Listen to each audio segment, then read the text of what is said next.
Hi and hello there, Virgo. Welcome new subscribers, returning Istam buyers. Thank you sa inyong walang sawang love and support for me. By the way, my name is Yan Everybody.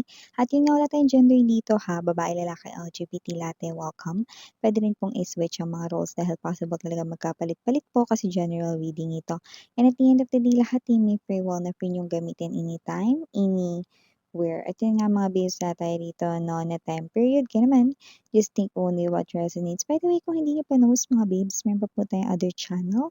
Link is down below sa ating description box. So if interesado, click lamang yung link dyan, no, sa description box at makakapunta na kayo there. Araw-araw nag-upload din tayo doon ng collective readings for all signs. And yun nga, no, may free will kayo kung gusto niyo pong i-claim at gawing guidance sa mga messages or hindi. By the way, cross-watchers ni Virgo, welcome ka rin at may Virgo placement sa kanilang natal/birth chart.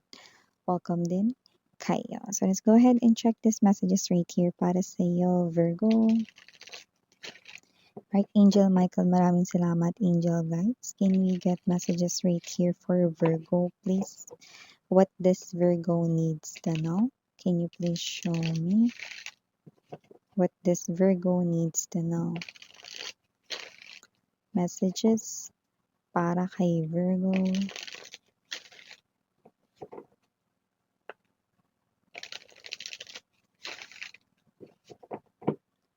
Okay, so let's go ahead and check these messages right here para sa iyo, guys. So, we do have here for you the energy of Knight of Cups, Ten of Wands, Justice energy, Sun,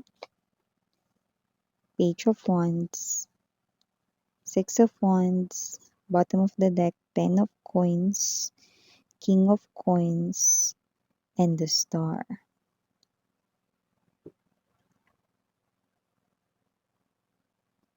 Okay. So Virgo, nakita ko dito ng energy ha. Iba sa inyo, meron na kayong person, magka-connect na kayo.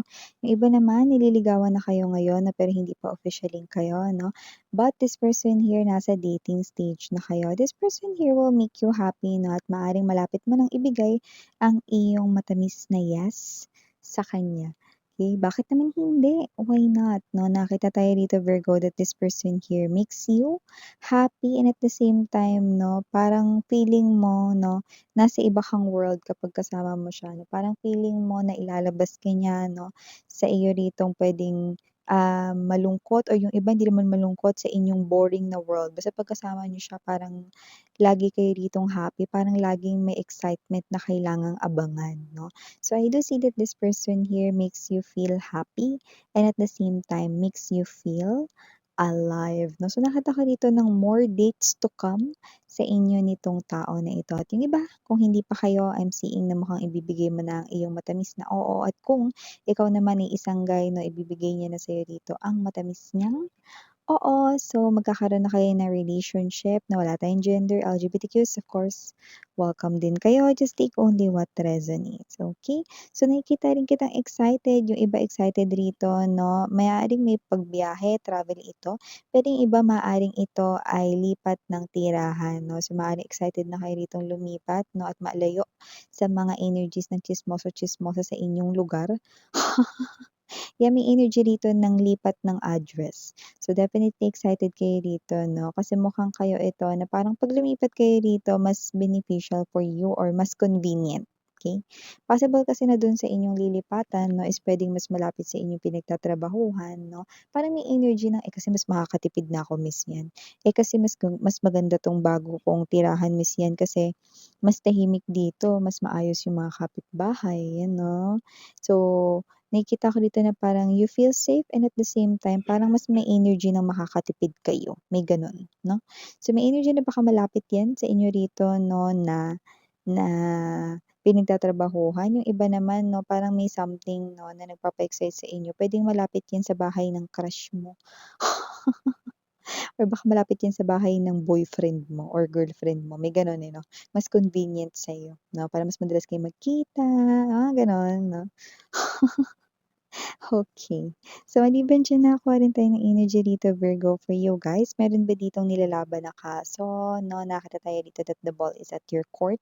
Everything right here na parang hindi umusad way back before or naging mabagal, yung pag-usad ngayon ay may pag-usad na. So, nakikita natin dito may process na dito ng documents kung saan ang court cases na 'to 'no, for sure ikaw ang mananalo. Justice energy, Six of Wands. Yung iba naman puwedeng hindi ito related sa kaso or court cases, pero puwedeng related ito sa important documents 'no. Puwedeng kayo ito naman nilalakad kayo rito mga documents like visa application, mga important papers 'no, para makalipad kayo 'no, para mag-work abroad, overseas, 'yan 'no. So, nakita tayo rito 'no na, okey, konting kembot na lang at matatapos na 'yan 'no. Meron ditong positive outcome na naghihintay sa inyo 'no. Nakakuha rin ako rito ng specific time period. Possible na may ma-receive na kayo rito na phone call 'no, or whatsoever 'no, start na 'yan ng good news related sa kung ano man 'tong nilalaban at nilalakad ninyo. Okay, wow, that's, very good news here for you guys, especially, okay, nakita ko rito na nakapabor lahat sa inyo, Virgo. Okay, so maliban diyan nakuha rin tayo dito ng energy, okay, maaaring may secret admirer, medyo may edad na ito, okay. Maaaring itong tao na 'to ay boss ninyo or someone here like ang energy niya is maaaring marami na siya ritong pinagdaanan sa life at naging matagumpay siya in terms of money and background 'no. But this person here, yes, there's a very high age gap, 'yan 'no. Puwedeng meron ditong energy 'no, na mataas at malaki ang inyong age gap, but this person here is appearing as your secret admirer 'no. Hindi pa pinapakita rito kung aaminin niya ba sa inyo na gusto niya kayo rito 'no, but definitely this person here is watching you, okay. But for now, this person here is so contented watching you, okay. And also isa rin sa kanya ritong iniisip masyado siya ritong matanda daw sa'yo. Ayan. So maybe that's, the type of message na hindi mag-resonate to all of you, Virgo, but maybe meron ditong few of viewers natin 'no, na ito yung inyong specific situation na someone here is of very high status, but there's this big age gap 'no, na may gusto sa inyo, okay. Possible rin 'no na ito ay ikinasal na way back before. So divorcee, puwede rin naman 'no na yeah, okey, nagkaroon na siya rito ng unang marriage, 'yan, okey. That message is for few of you lang 'no, baka nga bilang lang sa daliri sa kamay ko dito, eh, 'yan 'no, yung mensahe na 'yan, okey. Next message, okey. Para naman sa ating iba pang mga mensahe, we have here the Ten of Coins and the Star. Something na wish mo for your family ang mangyayari rito 'no. This is the type of wish 'no, na parang may kinalaman sa pamilya or pagpapamilya. So, it's definitely a yes, okay. So, you could be manifesting here some kind of wish related sa happiness ng family. Maaaring meron diyan sa family na gusto mo na mag-recover ng mabilis in terms of health. That also is a message 'no. Meron tayo ditong fast recovery para sa isang family member 'no, na posibleng dumaan or nag-undergone ng surgery or baka naman, dumaan sa sakit 'no. Now, I'm seeing full recovery, fast recovery sa family member mo na 'yan 'no. Yung iba naman doesn't have to be that it's about health lang, okay. It could also mean 'no na maaaring sa family, eh, maka-receive rin ng good news ang ibang family members 'no. Maaaring yung iba sa kanila 'no na nag-a-apply dito sa work na maaaring matanggap na at makuha 'no. Like hired na doon sa kanya ditong ina-applyan na trabaho, okay.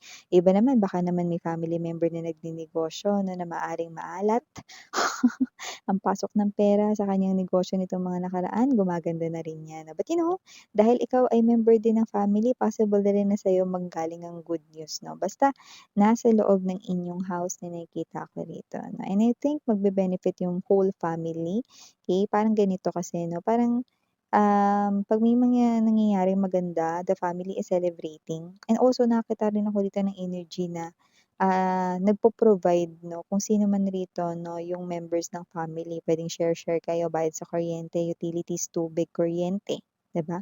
Pagkain ninyo 'no, so may mga gano'ng klase ng energy. So I'm seeing everybody providing at yung iba na parang hinihintay mo na makapag-provide is makakapag-provide na rin sa family, okay? For some reason may clue dito na maaaring may kasamang pet sa loob ng house, kahit ano yun, puwedeng pusa, aso, fish, okay, what else? Hamster, rabbit, yan, okay, any pet, okay? So, yun nakuha natin dito. Okay, by the way, someone here is wishing, no?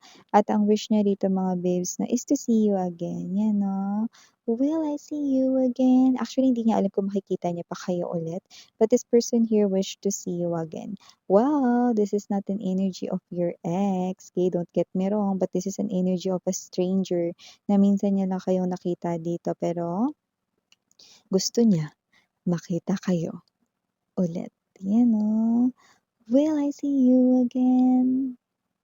Will I see you again? Yan. So, hindi niya alam kung makikita ka pa niya, pero praying siya, okay, na mag-cross ang inyong landas once again. Ang taray. By the way, meron rin akong nakikita rito, no, na posibleng may magalit sa inyo, okay?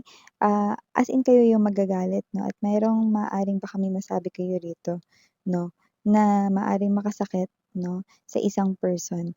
Pero hindi yun mura. Parang yun yung truth. Alam mo yung 'pag nagsasabi ng katotohanan yung isang person, 'di ba, minsan masakit lalo na kapag hindi tanggap ng isang person. Example niyan, kunyari ganito, "Alam mo, taba-taba mo." Tapos yung sinabihan mo, masakit para pala sa kanya na sabihan siya ng mataba, 'di ba? Pero yun naman yung totoo. So, parang gano'n yung energy. Example lang yun, wala akong sinasabing yun talaga mismo, 'no? Parang may truth dito na hindi tanggap ng isang person, pero yun yung masasabi mo dito dahil ayaw mong i-tolerate siya, 'no, sa isang situation because you want this person here to learn. 'Yan 'no. So, you are not tolerating this person here 'no. Another example para mas, mabigyan kayo rito ng iba pang clue. Puwede rin ganito 'no, na parang, someone here puwedeng gusto niya ditong bili siya ng bili pero tamad siya, hindi siya kumikilos, hindi siya nag-iipon 'no. Parang may energy rito na baka sabihin ninyo 'no, alam mo kapagka gusto mong bumili ng maraming mga gamit at umorder ng kung ano-ano, dapat magbanat ka ng buto, hindi yung puro ka lang palahingi, puro ka lang asa, 'yan 'no. Pero nasaktan yung ego niya 'no, kasi hindi niya yun alam sa kabilang banda pero gano'n nga yung nangyayari, okey?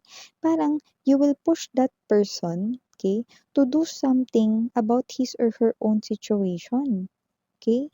Na-i-deal niya, 'di ba?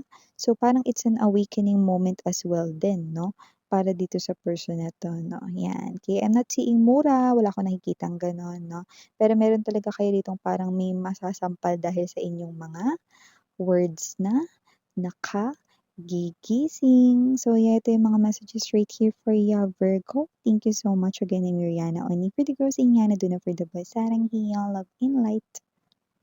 Inyo.